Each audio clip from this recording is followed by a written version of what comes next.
Hello and welcome friends. Code level पर ऐसा code कैसे लिखा जाए, ऐसा टेबल कैसे बनाया जाए, ये सवाल है एक हमारे व्यूअर का। आइए समझते हैं Microsoft Access with code level कैसे हम कोडिंग करेंगे। ठीक है, एक्सेस के अंदर वैसे आप डेटा इजीली जो है आप इंप्लीमेंट कर सकते हैं, अपना डेटा बना सकते हैं। जैसे मान लीजिए यहाँ पर कोई भी एक टेबल को मैं उठाता हूँ, पुराना डेटाबेस है ये। तो ये देखिए, ये एक टेबल है हमारे पास। तो आईडी है, नेम ऑफ प्रोडक्ट है, क्वांटिटी है, डिस्काउंट है, सब कुछ दिया गया है यहाँ पर।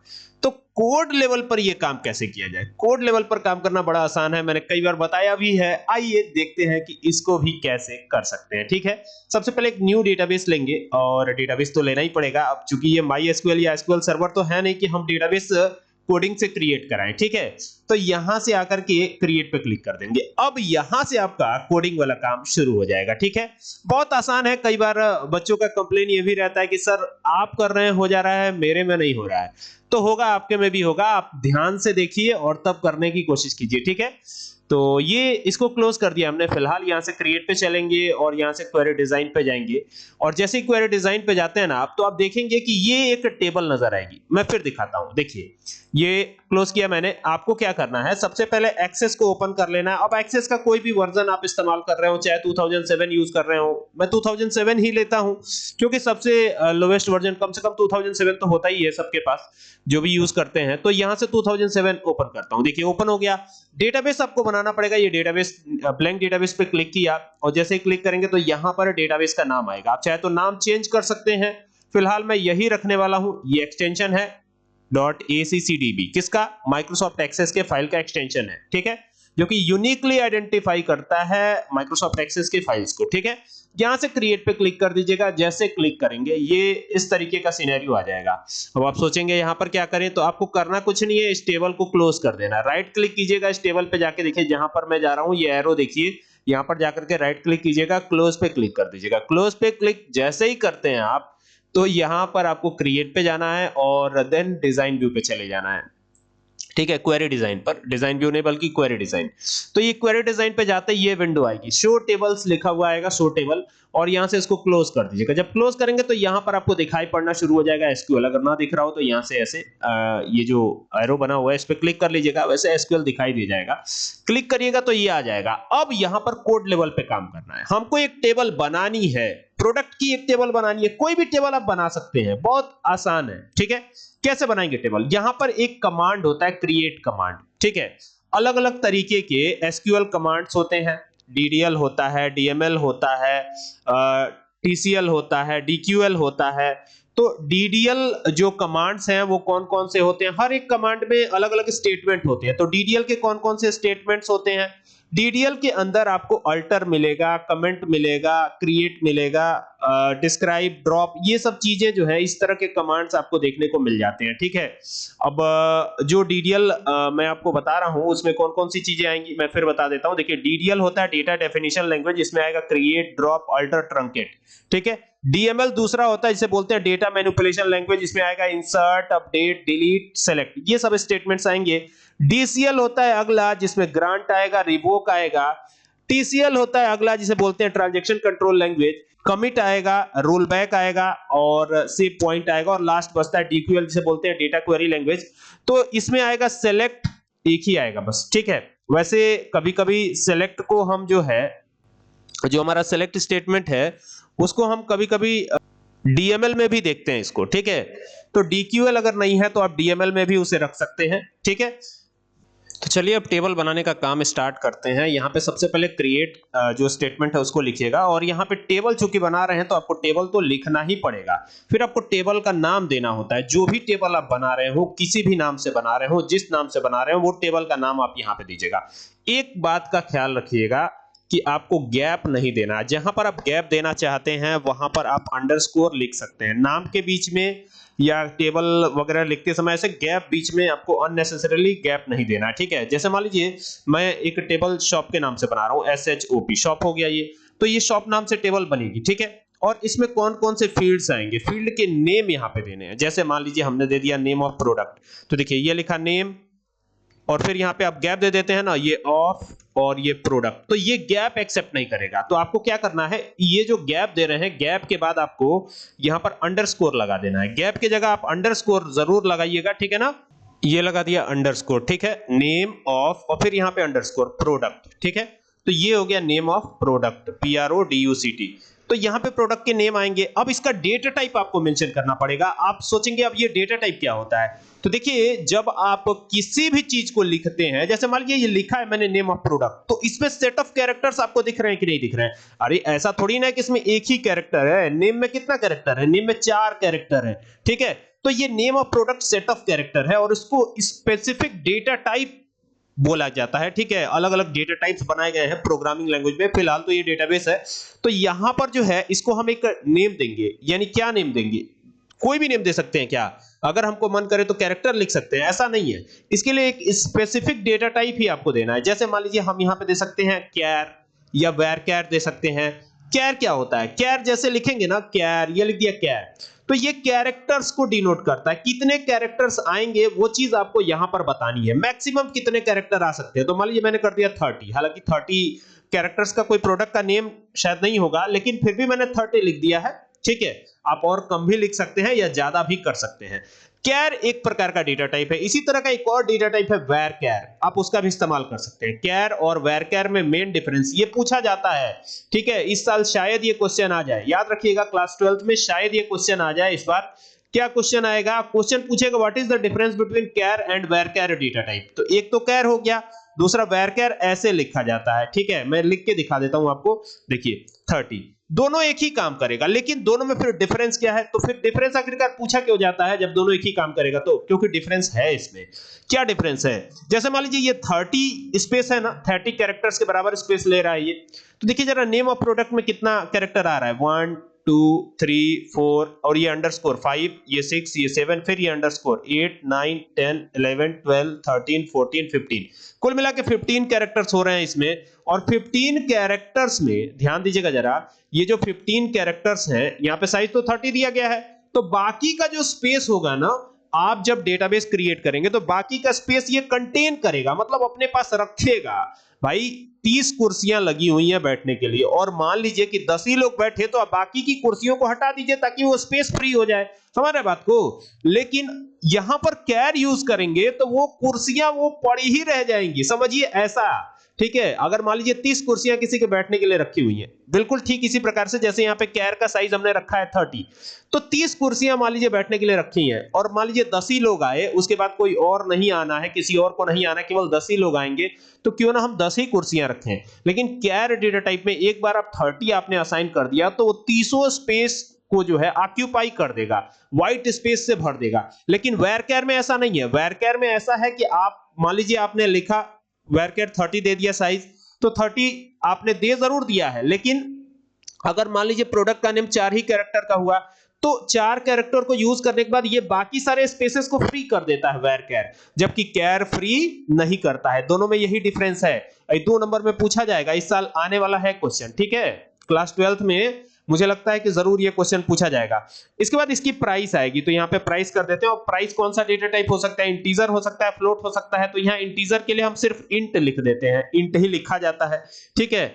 और उसके बाद आप यूनिट वगैरह भी दे सकते हैं, क्वांटिटी दे सकते हैं। तो क्वांटिटी मान लीजिए कि ये डेसिमल में हो सकता है, तो डेसिमल के लिए फ्लोट डेटा टाइप का इस्तेमाल करते हैं हम, तो ये फ्लोट लिखा हमने, ठीक है। वैसे प्राइस के लिए आप करेंसी भी इस्तेमाल कर सकते हैं, ये केवल माइक्रोसॉफ्ट एक्सेस के अंदर आप करेंसी इस्तेमाल कर सकते हैं। तो CURRENCY करेंसी में लिख देंगे तो भी चलेगा, लेकिन ये सिर्फ माइक्रोसॉफ्ट एक्सेस के अंदर, ठीक है। एसक्यूएल सर्वर के अंदर ऐसा नहीं कर सकते आप, ठीक है, ये याद रखिएगा। तो ये हो गया। अब इसको बंद करिएगा ना, और यहां से टर्मिनेट करिएगा। ये देखिए टर्मिनेशन, ये सेमीकोलन आपको देना है, और देन इसको चलाना है। कैसे चलाएंगे? रन पे क्लिक करेंगे। ये रन पे क्लिक कर दिया। अब रन पे क्लिक करेंगे, देखिए साइड में शॉप नाम से टेबल बन गई, और देखिए इसमें वही फील्ड्स आए हैं जो कि हमने दिए थे, देख रहे हैं? यहां पे ध्यान दीजिएगा, ये वही फील्ड्स हैं जो हमने दिए थे, ठीक है।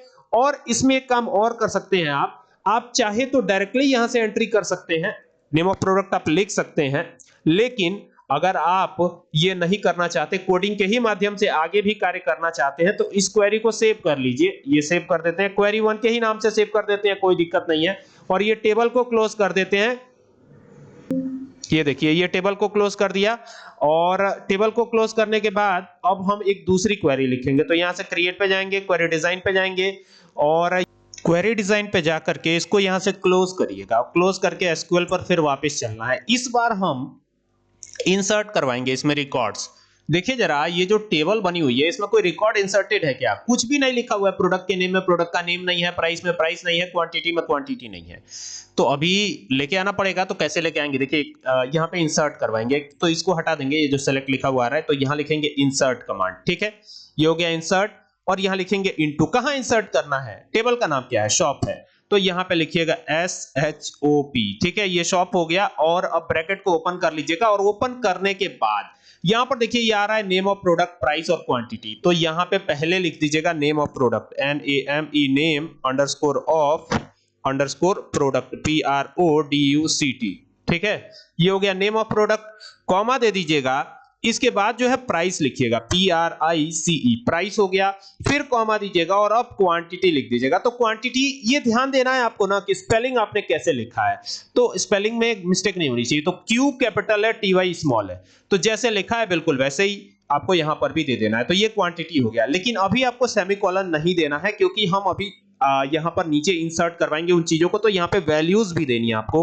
तो यहां पे वैल्यूज लिख लीजिएगा, और अब कौन सी वैल्यू देनी है? तो नेम ऑफ प्रोडक्ट में सिंगल टिट कॉमा लगाइएगा, सिंगल टिट कॉमा में नेम ऑफ प्रोडक्ट लिखिएगा। जैसे मान लीजिए इस बार हम नेम ऑफ प्रोडक्ट में क्या दे देते हैं? Book of HTML। तो यहां पे लिखूंगा मैं बुक, BOO के बुक ऑफ HTML। तो यहां पे देखिए यहां पर मैंने गैप दिया हुआ है, तो यहां पे वैल्यूज डालना है ना, तो इस वजह से गैप दिया है। ठीक है, और दूसरा इसका प्राइस की बात है, तो प्राइस मान लीजिए 780 रुपए है। तो यहां पर ये नंबर है ना, तो नंबर में कोई भी आपको सिंगल डॉटेड कॉमा नहीं देना है, याद रखिएगा। ठीक है, अगर आपने डेटा टाइप भी कैर या वेरकैर लिया है तो उसमें सिंगल डॉटेड कॉमा या डबल डॉटेड कॉमा देने की जरूरत है। लेकिन अगर आपने करेंसी या नंबर डेटा टाइप लिया है या फ्लोट डेटा टाइप लिया है, तो उसमें ना तो सिंगल डॉटेड कॉमा ना ही डबल डॉटेड कॉमा देने की जरूरत है। चाहे आप MySQL यूज कीजिए, चाहे SQL सर्वर यूज कीजिए, या कोई अन्य डेटाबेस भी यूज करें तो भी। ठीक है, और यहां पे क्वांटिटी है, तो क्वांटिटी 50 रख देते हैं हम। ठीक है, और अब इसको क्लोज करके और यहां से टर्मिनेशन दे दिया। ये पुरानी वाली टेबल जो बनी हुई थी उसको क्लोज रखिएगा, नहीं तो ये काम नहीं करेगा। तो इसको सेलेक्ट करके अब चला देते हैं, डिजाइन पे जाते हैं, यहां से रन करवा देते हैं। तो रन करवाएंगे तो देखिए ये क्या लिखा हुआ आ रहा है, you are about to append 1 rows, यानी कि एक रो को आप अपेंड करने जा रहे हैं। अपेंड करना यानी उसमें इंसर्ट करने जा रहे हैं। ठीक है, तो यहां पे यस पे क्लिक कीजिएगा, और यस पे जैसे ही क्लिक करेंगे तो आप देखेंगे कि यहां पर एक जो हमने लिखा था बिल्कुल वही चीज इंसर्ट हो चुकी है, और यहां रुपए का साइन भी आ रहा है। तो करेंसी डेटा टाइप है कमाल का, इसी वजह से ये रुपए का साइन यहां पर आ रहा है। अब आपको बार बार ये क्वेरी लिखने की जरूरत नहीं है, बस खाली इतना आप मिटा लीजिए। ये देखिए ये बुक ऑफ HTML था, अब हम लिख देते हैं यहाँ जावा लिख देते हैं। ठीक है, बुक ऑफ जावा कर देंगे, JAVA, ये जावा हो गया। और प्राइस इसकी चेंज करते हैं, यहाँ पे प्राइस कर देते हैं 1100 रुपए। ठीक है, ये देखिए यहाँ पर आकर के 1100 रुपए डाल दीजिए, ये 1100 ये हो गया। और बुक का अमाउंट जो है, क्वांटिटी जो है हम 70 रख लेते हैं, तो ये हो गया। अब आपको बार बार ये क्वेरी लिखने की जरूरत नहीं है, इसी में खाली वैल्यूज में चेंजेस करते चलिए, और बाकी की चीजें सेव भी होती चलेंगी और चेंज भी होती चलेंगी। कैसे? देखिए यहाँ पे डिजाइन पे गए और क्लिक कर दिया, तो ये देखिए ये फिर आया ना, you are about to append 1 rows. ठीक है, ये देखिए ये ओके कर दिया, और ओके करने के बाद इसको जो है अब आप देखेंगे कि जैसे रन पे क्लिक करके ओके करेंगे, जितनी बार करेंगे उतनी बार वही वैल्यू इंसर्ट होती जाएगी। ये ध्यान दीजिएगा, अगर 2 बार कर देंगे तो 2 बार इंसर्ट हो जाएगी वो वैल्यू। तो यहां पर आए और एक बार इसको रिफ्रेश किया, आप देखिए जितनी बार, मैंने कई बार कर दिया ना, तो देखिए book of Java, book of HTML, book of Java, book of Java, जितनी बार करेंगे उतनी बार ये वैल्यूज इंसर्ट हो जाएंगी। तो आपको बार बार नहीं करना है, आप चेंजेस चाहते हैं खाली नाम में चेंजेस कीजिए। जैसे बुक ऑफ जावा हो गया, अब बुक ऑफ पाइथन कर देते हैं, यहां पे चेंज कर दिया, PYTHON, पाइथन हो गया। और पाइथन करने के बाद अब इसको फिर वापस से एक बार डिजाइन पे जाके एक बार खाली रन करवाइएगा, बस हो गया ना। अब आप देखिएगा यहाँ पे जाके रिफ्रेश कर दीजिए एक बार, ये रिफ्रेश किया तो बुक ऑफ पाइथन अपने आप यहाँ ऐड हो गया, देख रहे हैं। तो इस तरीके से आपको करते चलना है। उम्मीद करता हूं कि बात आपको समझ में आ रही होगी कि ये कैसे आपको करना है। ठीक है, तो देखा आपने कितना आसान है ये रिकॉर्ड इंसर्ट कराना। अब इसमें जो भी आपको कराना हो बड़े ही आसानी के साथ आप कराते चले जाएंगे, कहीं कोई दिक्कत नहीं है। ठीक है, उम्मीद कर रहा हूँ कि बात आपको समझ में आ रही होगी। अब एक काम करना है हमें इसमें कुछ और भी ऑपरेशंस परफॉर्म करने हैं। अब क्या ऑपरेशन परफॉर्म करना है उसको देख लेते हैं। जैसे हम इसमें एक और फील्ड ऐड करना चाहते हैं, तो उसके लिए क्या करेंगे, फील्ड को ऐड करने के लिए हमें क्वेरी लिखनी पड़ेगी। तो फिर चलते हैं यहाँ से क्रिएट पर और फिर क्वेरी डिजाइन पे आते हैं, और क्वेरी डिजाइन पे आने के बाद यहाँ से इसे क्लोज कर देंगे तो एसक्यूएल नजर आ जाएगा। और अब हमें वो क्वेरी लिखनी है। क्वेरी कौन सी है, हमें यहां पर अल्टर कमांड चलाना होगा। कौन सा कमांड चलाना पड़ेगा, अल्टर, ALTER, अल्टर चलाइए। और यहां पर टेबल को अल्टर करना है। कौन सा टेबल है, अल्टर टेबल, टेबल का हमारे नाम है शॉप, SHOP। तो ये हो गया। अब क्या करना है यहाँ पर, तो अल्टर टेबल शॉप लिखा हमने, और शॉप लिख करके और फिर यहाँ पर आप देखिए कि क्या क्या चीजें हैं इसमें। ये देखिए ये सारी चीजें हैं। तो यहाँ पर एक फील्ड और ऐड करना है हमको। तो ऐड कौन सा फील्ड करना है, तो यहाँ पे लिखेंगे ऐड, ठीक है, कॉलम, COLUMN, ठीक है। कॉलम का नेम देंगे, जो भी कॉलम का नेम आप देना चाहते हो। जैसे यहाँ पर हम ID दे देते हैं, ठीक है, और यहाँ लिख देते हैं, और इंट दे देने के बाद यहाँ देखिए इंट दे दिया है। ID हमने इस फील्ड का नाम दिया, और इंट इसका डेटा टाइप हो गया। अब टर्मिनेशन दे करके इसको चलाएंगे, तो जब चलाएंगे ना, तो ये देखिए यहां पर ये सक्सेसफुली क्रिएट हो गया, ये ऑलरेडी एग्जिस्ट आ गया। दोबारा क्लिक किया तो यहाँ पे देखिए एक फील्ड ID भी ऐड हो गई है। ये देखिए यहाँ पर ID ऐड हो गई है, ठीक है। अब इसमें आप कोई भी ID डाल सकते हैं। जैसे मान लीजिए 66 कर दिया हमने, फिर नीचे आए 77 कर दिया, 88 कर दिया, कुछ भी यहाँ पर ID आप एंटर करवा सकते हैं, ठीक है। यहाँ पर कोई भी ID आप एंटर करवा सकते हैं। ये देखिए 99 कर दिया, फिर नीचे आए, फिर यहाँ 56 कर दिया, फिर यहाँ नीचे आए, फिर यहाँ 90 कर दिया। तो जो भी ID आप यहाँ पे डालना चाहे आराम से ऐड करवा सकते हैं। इस तरीके से आप ऐड करवा पाएंगे। उम्मीद करता हूँ कि बात आपको समझ में आ रही होगी, ठीक है। यहाँ पे ये बुक ऑफ जावा था, जावा ही लिख देते हैं, चलिए ठीक है। तो ये हो गया इस तरीके से, ठीक है। एक और इसमें स्टेटमेंट होता है जिसे कहते हैं डिलीट। देखिए यहाँ पर book of Java, book of Java, book of Java, लगातार बुक ऑफ जावा ही होता चला गया है। तो क्यों ना बुक ऑफ जावा को डिलीट कर दिया जाए। कैसे डिलीट होगा ये, तो कमांड चला के डिलीट हो जाएगा। तो कैसे कमांड चलाएंगे, तो क्रिएट पे जाएंगे और यहाँ से क्वेरी डिजाइन पे जाएंगे, और ये जो टेबल ओपन होगी इसको यहाँ से पहले क्लोज करेंगे और देन एसक्यूएल पर चलेंगे। अब यहाँ पर आपको लिखना है डिलीट। क्या लिखना है, डिलीट, DELETE, ये हो गया डिलीट। और यहाँ लिखिएगा फ्रॉम, और फिर यहाँ पर टेबल का नाम, तो शॉप है टेबल का नाम, तो ये दे दिया शॉप, ठीक है।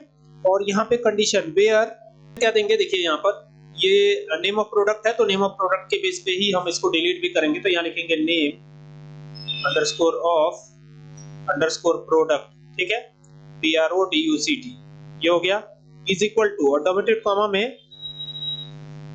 कॉमा में यहाँ पर जो भी प्रोडक्ट का नाम हो, जैसे बुक ऑफ जावा था तो ये बुक ऑफ जावा कर दीजिएगा।